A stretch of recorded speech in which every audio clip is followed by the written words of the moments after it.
Third down and 7. Tannehill lofts it up.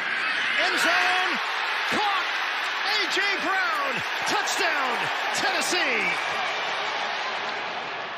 I just started thinking over a period of time, it was these things that was happening to me over and over again.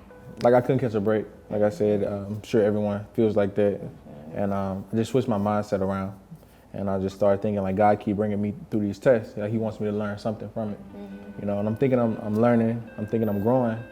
But I keep on, something keeps happening, something over and over again. I'm like, all right, God, I'm being patient, but what you want me to learn from this? But also started to think about it.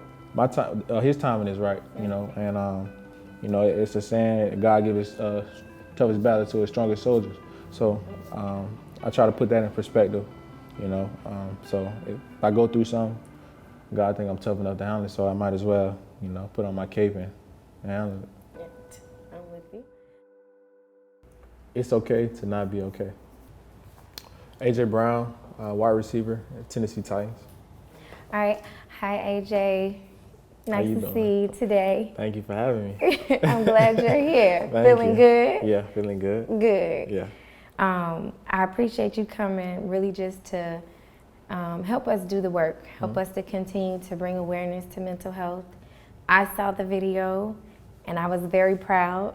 I felt like that was very brave, and I know that you opening up about this is really going to help a lot of people.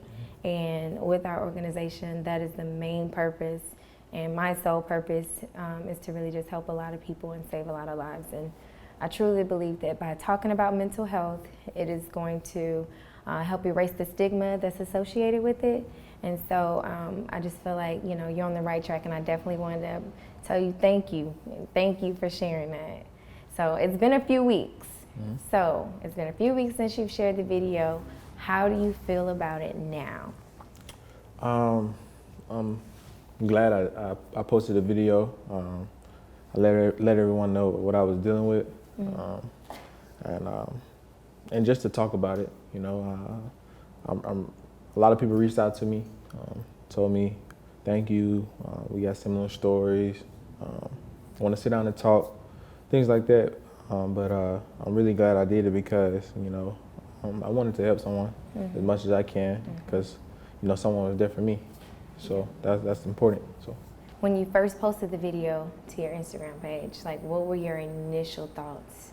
Were you hesitant, or were you like, no, I'm going all the way? What were your initial thoughts, and what made you post it? So it was November 12th. November 12th, and it was just the day where I thought like it was no more hope for me. So it was a special day. It was a special day at that time. So I wanted to post it, and that entire day was kind of tough for me, you know. But I was, you know, happy in the inside, you know, because I'm still here, I'm still blessed, and I was hesitant. I recorded a video earlier in the day. I was like, hey, I might want to post this. And I didn't post it until later that evening, you know, because I was so scared. To be honest, I was like, if I post this is going to go viral. A lot of people going to be reaching out to me, you know, thinking something wrong now. And that's exactly what happened. But I just wanted to just try to help as much as I can. And that was one way my way to let everybody know. And so do you feel that every year, November 12th, you said it was a tough time for you. Do you feel that you'll bring awareness more often? Yeah, most definitely. This past week I didn't get to play, but I definitely was gonna use like my cause, my cleat was mental health, just to bring more awareness each and every time I can, because it needs to be talked about more. Definitely. And speaking of my cause, my cleats, your good friend, Elijah Moore, a really good friend of ours, he actually did my cause, my cleats, and he wore the cleats of the elephant in the room for mental health. And he specifically told me that he wore them for you, and he wanted to support you and support anybody else who is struggling with mental health. How do you feel about that? I didn't know that. I thought I didn't know that. We actually didn't talk about that. It means a lot that I have his support. You know, we most definitely look out for each other. But and just another athlete on the rise, so he can bring more awareness to it too. So not just for me, just for everyone. Yeah. How do you feel like he helped you the most? Because I know you've mentioned him. And describe y'all's relationship. Elijah's a good dude. We have to talk about Elijah. He's just a special person. I've grown to know him over the years. I knew he was special when he first got to campus at Ole Miss. I invited him to live with me just because we had the same mindset, you know, what we wanted to do, what we wanted to accomplish. So we moved in together and just never looked back. He became very close, my brother. He looked out for me, I looked out for him. He's like my little brother. Yeah, he's one of a kind. You know, he walk in the room, you're gonna feel his energy. You know. So and he's so smooth. Yeah. So it's something about him. And once everybody gets to know him and be around him, you'll definitely can tell. Yeah. And I know when we did our interview, he talked about like, you know, growing up and some of the things that he struggled, and it's just kind of, you know, tough being an athlete in itself. So when he called and told me that he really wanted to wear the cleats, and you know, he had you in mind and everybody else, I felt that was super dope. Yeah, it is. Outside of Elijah, you had coaches, were there friends, family, anybody else pretty much in particular that helped you through the difficult time? Not really, because I kind of shut everybody off. You know, it was just pretty much him and another close friend. But Elijah most definitely helped me out the most. You know, just day to day, just checking in and just, you know, just being there for me as much as he can from afar. So yeah. Do you feel like shutting people off was the most helpful? I know I've personally been in that place before as well, and I know sometimes like what works for certain people might work for others, and I had to take sabbaticals, or I might have to like, you know, be to myself for a moment. So you feel like that was the most helpful for you? Looking back at it. Looking back, I'm to myself anyway. You know, I don't mind being alone. Elijah always says he needs to try to be like me when it comes to that. I would be at home 24/7. Like I don't gotta go nowhere like all day. What do you be doing at home? Watching movies, playing pool. I'm gonna entertain myself. Like I don't need nobody else there to entertain myself. No, I don't. Not in my house, but in my other home. Yes, back home. But that's just what I used to do. I used to shut people off, and I used to, you know, try to stay so focused and try to accomplish my dream, my goal. And I used to brush people to the side, you know, my loved ones and stuff, you know. But after a period of time and realizing what's important, you know, you need those loved ones, you know. And I learned, thinking back on it, no, it's not. That wasn't the best choice, you know, because you need to enjoy everyone while they're here, you know. And I'm playing football, which is a great game, it's a great job, great platform. But most importantly, it's your family, your loved ones around you, you know. I play football to provide a life for my loved ones, you know. That's not gonna last forever, so. That's true. Were they pretty receptive when you were kind of like backing off a little bit, or were they more concerned? No, because that's just how I've been since I was like growing up. You know, if you got in the way of me trying to accomplish my dream, then I had to push you to the side, no matter if you're a family or what, you know. And that's how overprotective I was when it came to my dream. That's good. That's smart. Well, it definitely worked out because you're really successful now. Yeah, but and it seems like you keep the right people around. Yeah, for sure. But you know, you miss moments. You know, you miss loved ones. You don't attend parties or whatever. You know, just because I'm so focused. Like I gotta get this. I gotta do this, and you miss out on the important things in life. Do you feel like that adds more pressure that like contributes to like stress, anxiety, depression? For sure, because you're putting this expectation on yourself from yourself. To be honest, you know, most of the time we judge success by others. We look at others and see what they're doing and how good they're doing, and we try to measure ourselves up, which is wrong. You know, we add a lot of stress to ourselves, and we don't have to.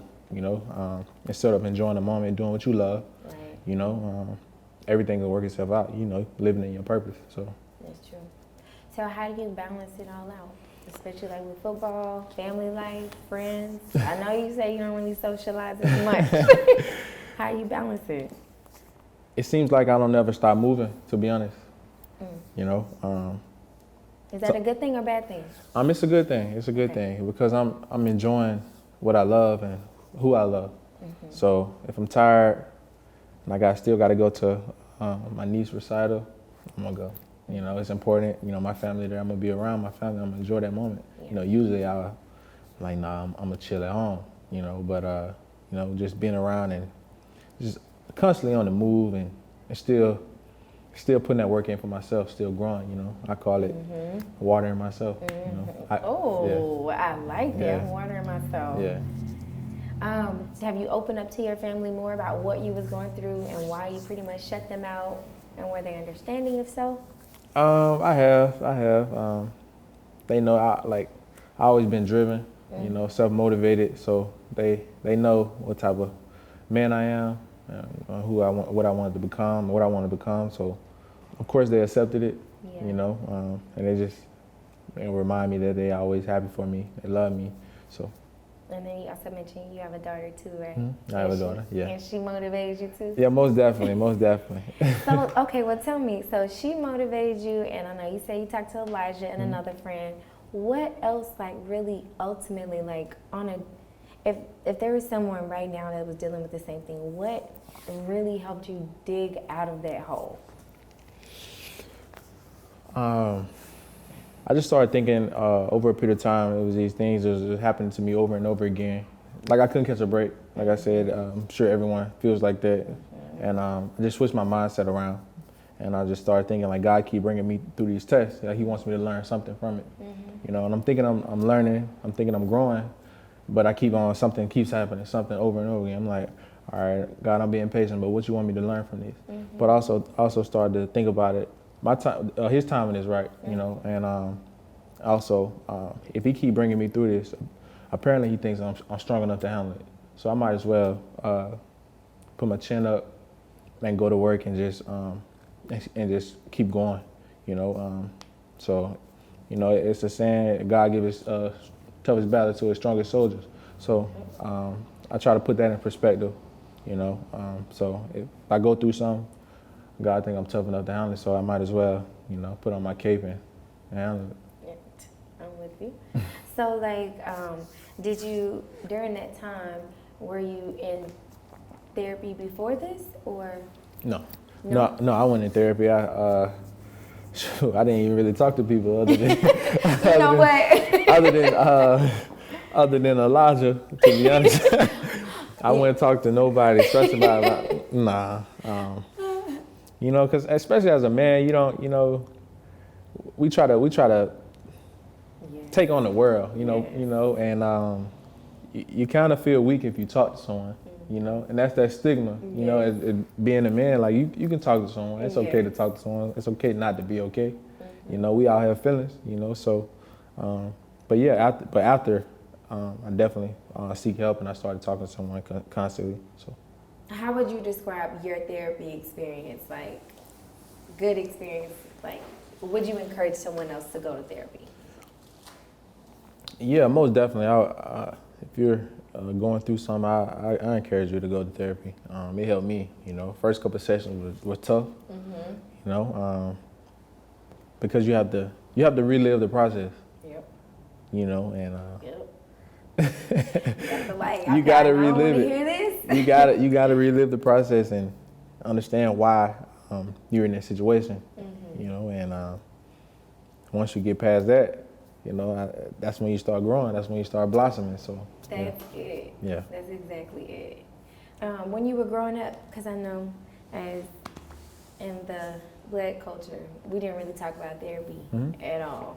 We didn't talk about mental health. We didn't talk about feelings. Right. And it was kind of like, especially as a Black man, it's like, look, you better man up, or, you know, whatever. Did y'all talk about therapy in your household growing up? Not at all. They say get out there on that field. Not at all. If it was a tear, my dad would say, man up. you know, wipe them tears. Yep. You know, men don't cry, stuff like that. He made me bulletproof. Yeah, he made me bulletproof at a young age, and instead of me expressing those feelings, and they hurt me more than helped me. Because we all have feelings, we all have emotions, and I feel like you should address the emotion, but also don't let the emotion just continue to keep you down. So moving past those emotions. So instead of my household, we was man up, like don't cry, or I'm gonna give you something to cry for. Better not cry. I'm gonna give you something to cry for. So all right. Yeah, so with no tears in the house. Yeah, that's true. So now that you're a parent, I'm sure you're probably, we're breaking generational curses around here. For sure. And we want to encourage people to, still parent, but being able to express those emotions and those feelings, especially as men. I talk to so many guys who say the same exact thing. For sure. It's that unspoken black household. Got to. This is how it was growing up. Yeah. And so, like, a lot of people believe that we play football, we're successful, Pro Bowl, like that you guys can't go through anything. Yeah. Like, they believe, man, he's got money, he's got cars, like, what is he so upset about? Like, life should be good. What do you think about that? I think people fail to realize we go home to a normal life.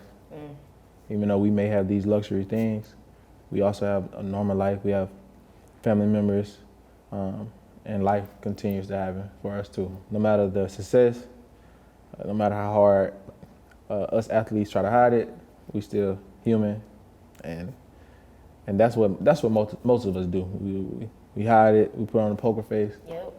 And we play ball, and which is not good. Well, also it is in a sense, but it just depends on how you look at it. But do you feel like social media plays a part in that, like in people just in general dealing with depression? I'm not gonna lie. Social media. I look at some of y'all's comments and like, woo. Social media, exactly. Social media, yeah. I've been talking to Elijah about it, and over a period of time, I started to slowly remove myself from social media. And so I think social media is probably the dumbest thing in the world, in a sense where you have people comparing their lives to other people's life, and comparing their life to a lie, to be honest.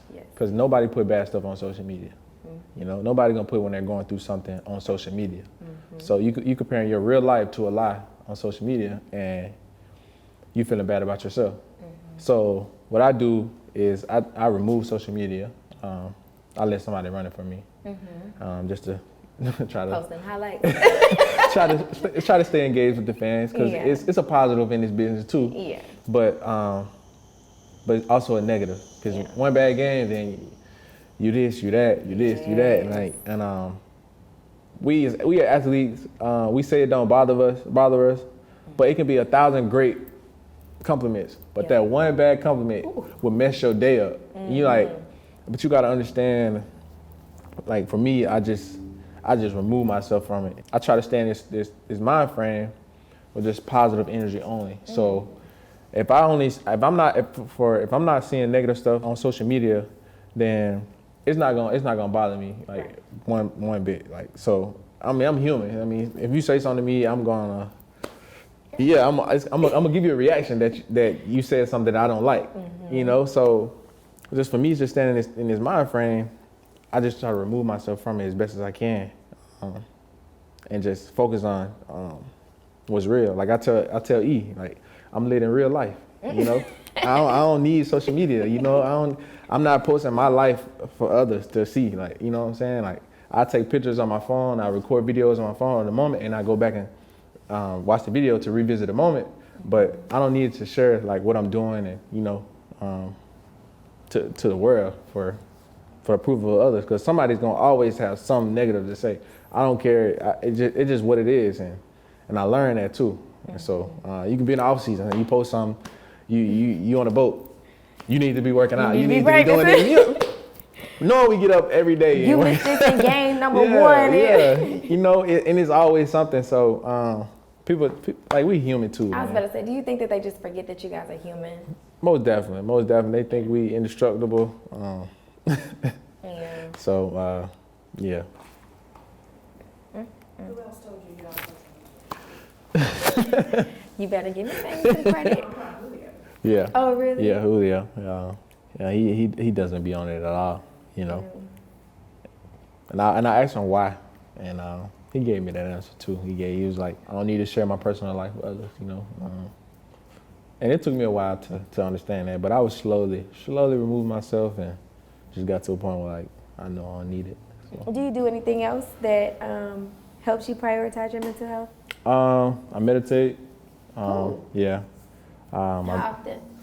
I try to meditate every morning before I wake up. I read my daily readings and I water my plant. What kind of plant you got? Just a normal plant. Just a normal little plant. Yeah. The story behind the plant is I try to refer to the plant as myself. So that's why the term is watering me. I got to do whatever necessary to water me for today. You know, that's how I attack the day. But I understand it's a process of where I'm at, just like the plant.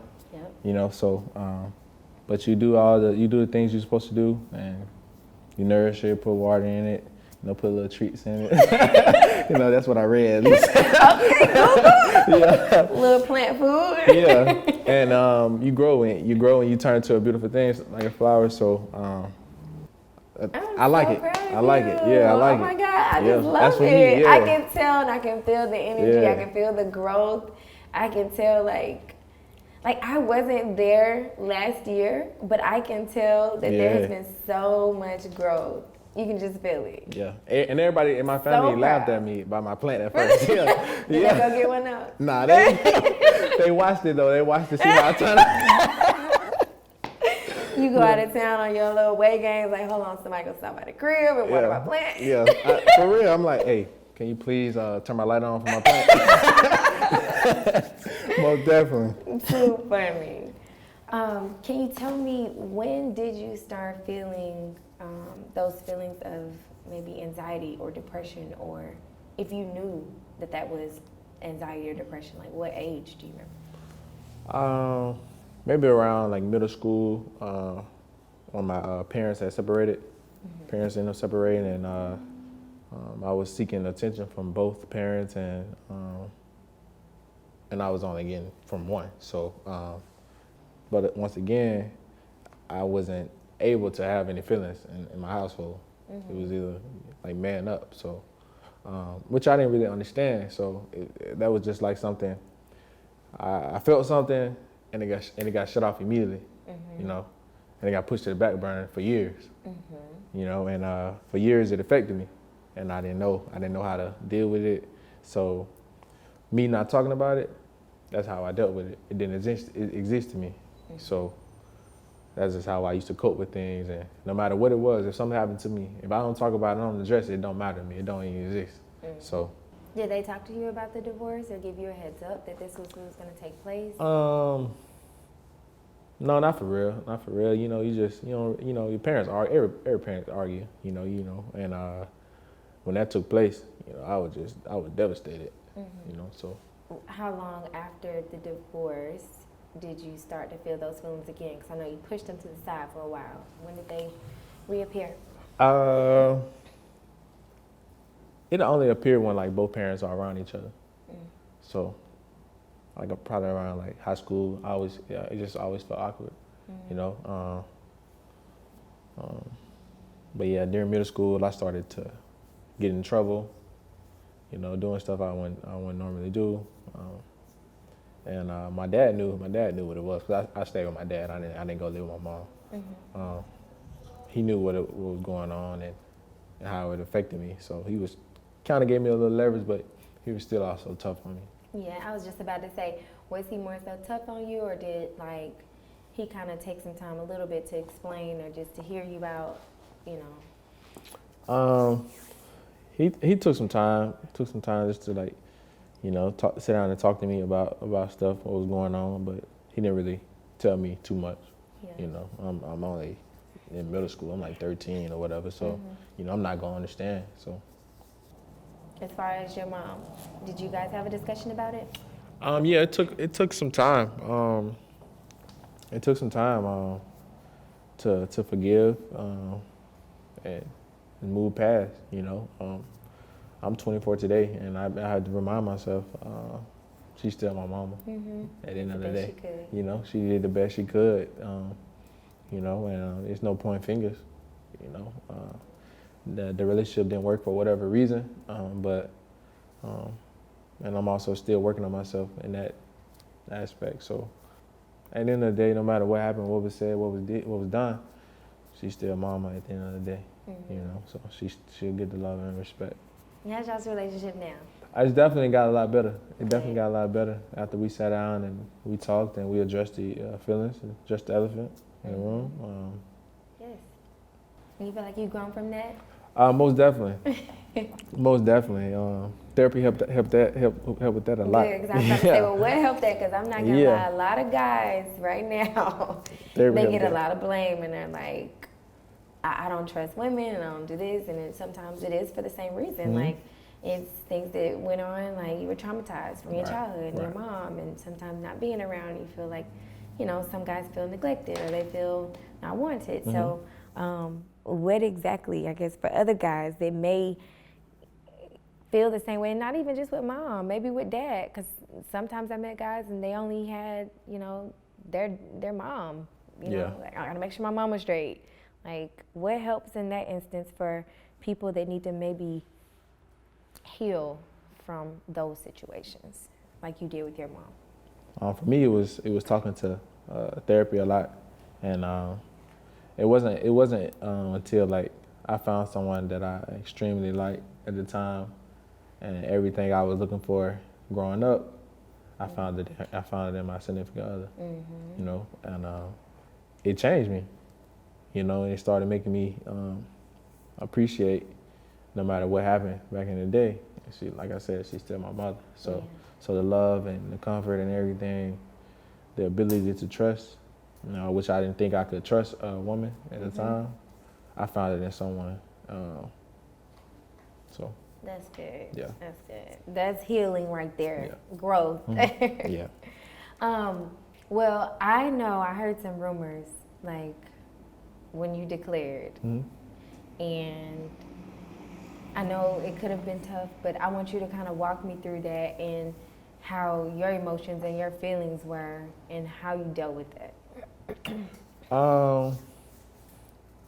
I'm maybe like 17, 18 at the time. And when I declared I went to Ole Miss, I was born and raised in Starkville, and Starkville is Mississippi State, and I went to the rival, which is maybe like an hour and a half, Ole Miss.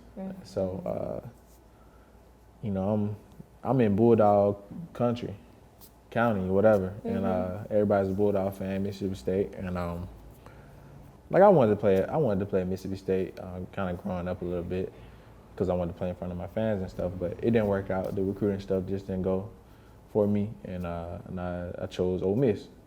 But when I made a decision, I didn't really understand what was going on. I didn't really just take a grasp to how serious it was, because I was getting death threats, and everybody was saying I made a mistake. How can I do this? And I was a big time athlete in the hometown, thinking I'm finna go 2 minutes up the road and play in front of these big universities.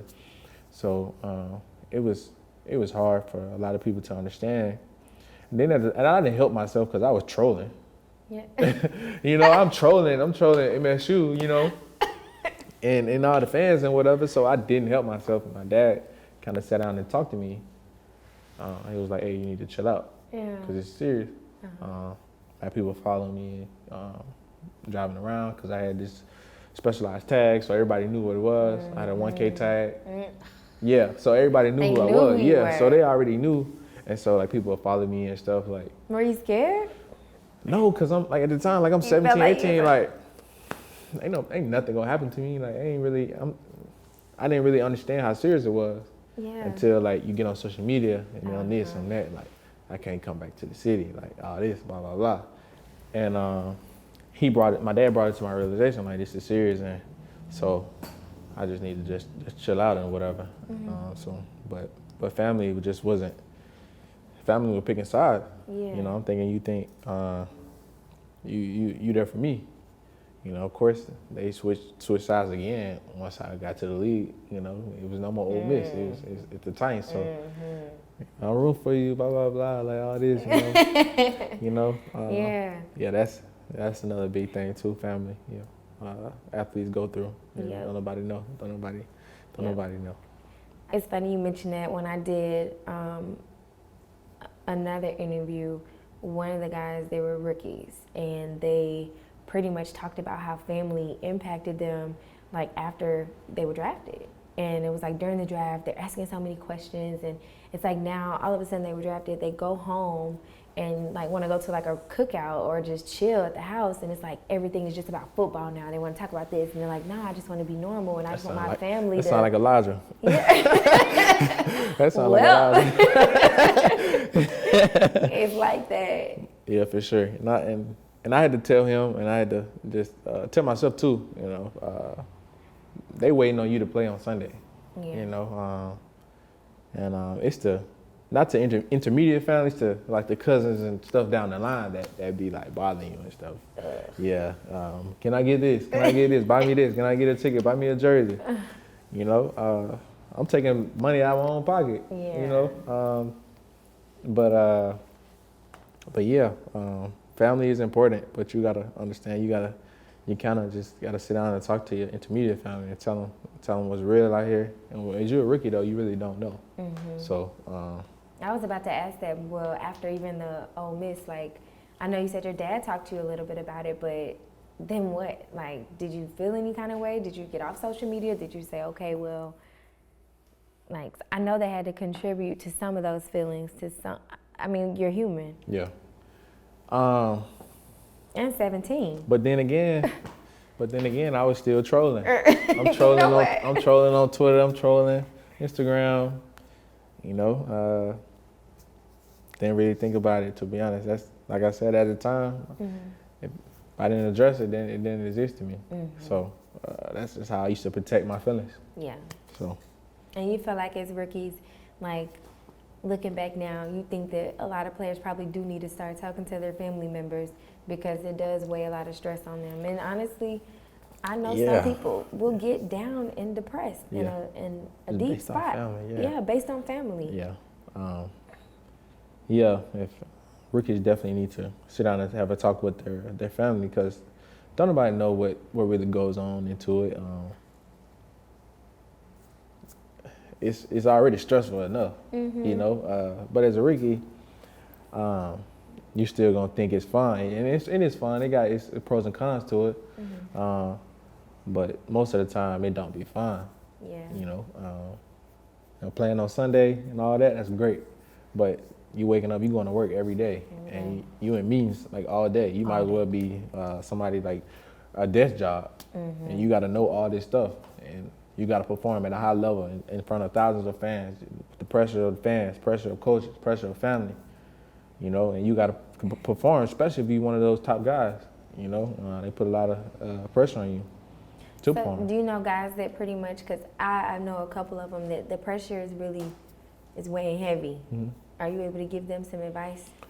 Yeah, even for myself, like I said, I'm human. Big games, I just tell myself it's all mental. You know,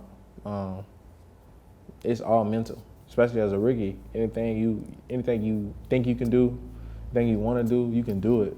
And nobody's stopping you. Like, it's all mental. It's just like college. You playing the same game. You just gotta try to keep it in that mind frame. You know, don't let it get bigger than what it is. No matter how big the game is, no matter who you playing against you. You know, and no, you don't lose in the NFL either. You know, you should change that mindset. Like, if you don't win a rep, or you didn't catch this ball, or you didn't do this, like, it's all the lessons. You know, when I was a rookie, I had guys who shut me down. You know, and I was I wasn't glad, but they were teaching me, they're molding me, you know, and they're molding me because when I got these big matchups and I'm going against these guys, eventually I'm gonna be that guy. Yeah. So you ain't doing nothing but preparing me, you know.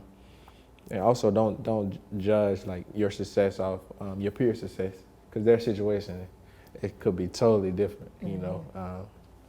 It's all about the hand you were dealt. You know, as a rookie, you compare it to your peers like, well, I'm better than him. I'm better than him. I've been better than him in college, you know. But he's just in a great situation where he get to rock 10 plus times a game, you know. And instead, you gotta build your resume up all over again. You got to earn that, you know. So it's all about perspective, and it's all mental. So yeah. Okay. So tell me, what do you think we can do to try to erase the stigma, to try to get people to start talking about mental health a lot more? How can we help more people? Personally, I would definitely talk to parents, let them know what to look for. You know, what to look for and how to address it. You know, don't brush off kids' feelings, and but then I target the youth to let them know it's okay.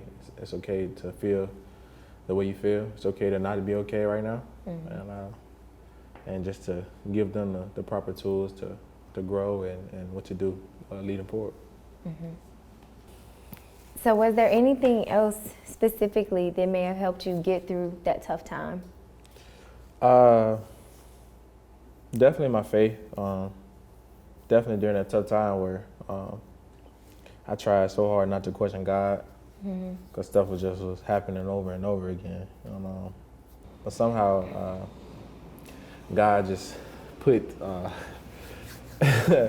put what He needed in Elijah to help me out. You know, and I think that's His way of living through people. You know, and to be honest, like I said before, Elijah had all the right things to say. You know, and we both big on our faith in God, and definitely He helped me. He helped me, but faith is everything for me. So. What would you share with somebody from you, just you? It's okay. It's okay to not be okay right now. Like, whatever you're going through right now is for a reason, you know. But you have to believe that there are brighter days are ahead. No matter what it is, no matter how bad it is, I promise you, it's better days. There's always hope. You know? Like I said, don't make a decision, 2-second decision that change your life, change your family life. You know, I'm a witness. I'm still here. I'm so blessed. You know, and it's not about the things that I have. It's about life, bro. Life. You know, life is beautiful. It's all about perspective. You know, just hang in there. You know, do whatever you need to do to feel safe, and do whatever you need to do that make you feel happy, no matter what it is. You know, you have to do that. You have to make yourself genuinely happy. Don't seek happiness from others. You know, that's your job. You're not gonna find happiness in no one else to try to make you happy, or things, or for that matter. So just hang in there. I promise you, better days are ahead. Thank you, Elephant in the Room, Inc.